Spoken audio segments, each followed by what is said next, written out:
I'd tear it up. No! Yeah! Yes! Can I see what's on it? No!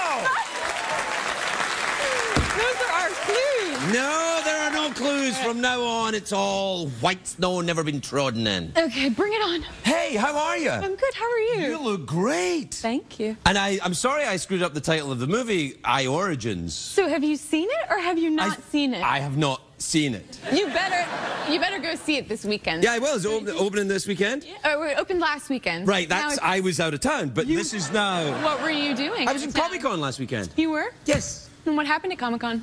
Things. I moderated the Game of Thrones panel. Game of Thrones! If I make that gesture, will it make that sound too? If you say Game of Thrones. Yeah. Game of Thrones. Good to know. Yeah, there you are then. So if you ever need that in your life or you need attention in a restaurant, do that and the noise will have it. The noise will have it. Yeah, the waiter will be like, what the hell? And then you'll come on over. And you... So if I'm on like a first date and it's not going that well and I just do Game of Thrones, will it turn into love at first sight, do you think? No, it might turn into a horrible bloodbath, though. Have you ever seen that show? I saw the pilot and there was too much blood for me. Yeah, well, if there's too much blood in the pilot, then you're best to get out then. Okay, yeah. Hey, no, tell me about what happens in I Origins, though. Well, it's a story about two scientists who think that they can prove reincarnation. What? Through the study of the eye. So they go on this journey to find his lover from the past, who he thinks has been reincarnated in India. Now, the reincarnation, do you come back as an animal, or is it always a human? Always a human. No, this could be just come early on in their investigation. You know, I mean, you could come back as Jeff, for instance. Well, I think the thing about Jeff is the whole premise is he never really left. He never really came back. Yeah. Do you believe in reincarnation? Come on. I think it's probably not that literal, you know? Right. I think you maybe turn into like some sort of energy field that becomes part of a tree or something. Well, I think that, everything in the universe exists. All your molecules were, sadly not always composed as you, which seems a terrible mistake. Right. We're stardust. Yes, and when you break down, you become other things. Yeah. For example, you and I could have been part of the same person at some point. Right, or the same star, or the same tree. Oh, that's beautiful. Yeah. Yeah. We're getting really poetic today. Well, we are poetic. Yeah, we're poetic people. You are, yeah. I am quite poetic. You're kind of a poem of a man, yeah. I am. Do you read poetry? I read a lot of poetry. Do you really? What kind of poetry do you read? I'm reading a lot of Raymond Carver right now. Holy crackers. Yeah. That's clever. Yeah. I'll send you a copy. Okay. Yeah. I heard you're into, have you been reading the Red Book? I heard something about the young thing? Yeah, I've got a copy of it. Well, it's in German, so I haven't been reading it that much, but... You don't have somebody who maybe could translate for Well, I have a German in my house who comes round and, talks you about... just look at the pictures. Yes, I do, actually. Yeah. Well, the calligraphy is spectacular. It's stunning. Unbelievable, right? Yeah. And then, we're talking about the Red Book? Yeah. You started it. Did I? Yeah, you said we were stardust.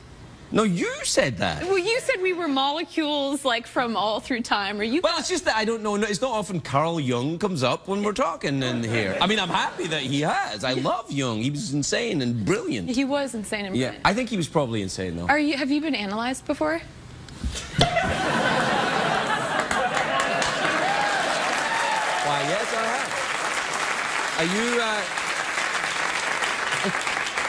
This is not a pipe.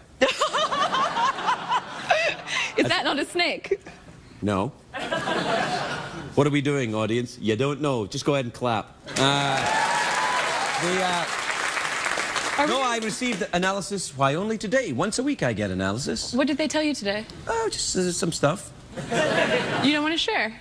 Is it like patient, confidentiality? Well, I think it's more about, your dirty laundry, really, isn't it? I mean, do you get psychoanalysis? I have, yeah. But you stopped? I stopped. Why? I'm intrigued by that. Yeah, well, because I started traveling a lot, and I felt like I was doing my therapy on the plane, honestly, I would just watch a lot of movies and cry a lot in the movies, and I felt like I was just working it out in the movies. Even a romantic comedy can make you weep on a plane, I think. You could be watching Brides. Yes, planes make people very emotional. Yeah, yeah. So that's true. There's a study done on that. I was getting my emotional sort of exercise just flying around places. No, I disagree. I don't think that works. I think stopping analysis is like saying, you know, I used to brush my teeth, but I'm fine now. Do you think I should go back? I think that if you're prone or receptive to that kind of thing, then it's an act of self-robbery not to. That's interesting. Yeah. I think that you would clearly respond to it very, very well. You're undoubtedly very, very clever. Why not investigate yourself a little bit Okay, more? I'm going back. Good. But Thanks for that. But get a good therapist. It's very important. Do you have a recommendation? Yeah, I do, actually, yes. You do? I do. Are you in Los Angeles? Yeah. Well, I'll talk to you afterwards about this. I mean, very, very clever person. Okay, I didn't think that was going to happen today, but I'm glad it has.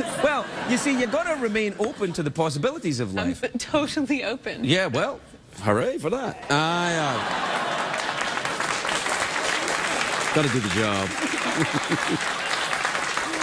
So where have you been travelling around to then? Anywhere exciting? London. I was in London for 6 months. Oh, that's absolutely top-notch. Yeah. Yeah. Have you lived there? I did. I used to live there, yeah. You know what's crazy about London is they have a very different culture around drinking there. Oh, yeah, they like to. They like to get annihilated because the pub closes at 11. So it's just like a race to get really drunk before the pub closes.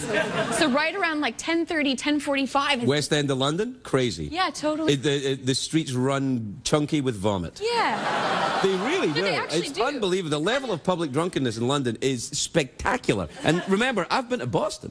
I mean, it's unbelievable, right? Worse than Boston. Yeah, I think you kind of don't know in the streets whether people are having fun or they're running from something terrible that has happened. It's a little of both, I think. Yeah. Well, I wish I could talk to you longer, but unfortunately, it's commercials time. What if Well, do you want to stay for the end of the show? We can sneak in a little extra bit then. Let's do. Yeah, okay. Well, we'll be right back after this.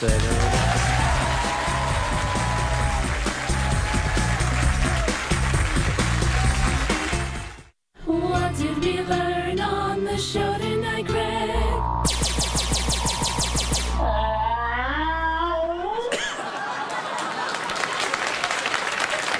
We're back on. Yeah. But you can still talk. We're just talking about transpersonal psychology. Yeah, I was going to explain what that is, which is this idea that we're kind of all connected. So rather than just looking at the psychology of the individual, you're looking at a kind of more of a collective. Well, that's a Jungian idea, isn't it? The collective unconscious. Yeah. Although that apparently, you know, he stole it from somebody else. Who did he steal it from? Well, someone else in the collective unconscious, I suppose. Yeah. Really? Yeah. No, I don't think he would have done that. I don't see that. I usually don't believe those stories about theft. Like when they say that Shakespeare stole. Oh yeah. Uh-oh. I think it's all written by one guy. Yeah. One guy couldn't have written all this. Oh, really? Why not? He had a pen. You know. Probably lots of paper. Yeah, tons of paper. And the interesting thing about how Shakespeare wrote, like all the comedies were written before his son's death, and all the tragedies were written afterwards. Did you know that? I didn't know that. Yeah, it's fascinating. His whole, you know, psyche changed after the death of his son. And then he started writing tragedy. Mm-hmm. What was his first tragedy? I think it was Hamlet. His son's name was Hammett, I believe, and then he wrote Hamlet. I think that was the first one, but I'm not a scholar. Do you know when I was younger, I used to do these plays where I would mix Shakespeare with the best music videos on MTV, and I would mash them up together, and I would charge my neighbors lots of money to come see them. And I did one that was Michael Jackson presents Hamlet, and so like sounds like a thriller. It was. Yeah. The ghost would come out, and then it would break into like everyone doing the Thriller dance, and I would charge my neighbors like $20 to come see it. And where the hell did you grow up? Well, the thing was, I would cast their kids in the play, so if they wanted to come see the play, they had to pay. I made a fortune. I'm broke by comparison. Well, we'll get on. Oh, listen, we've got to go. The show's finished. Oh. Sorry, Michael. Good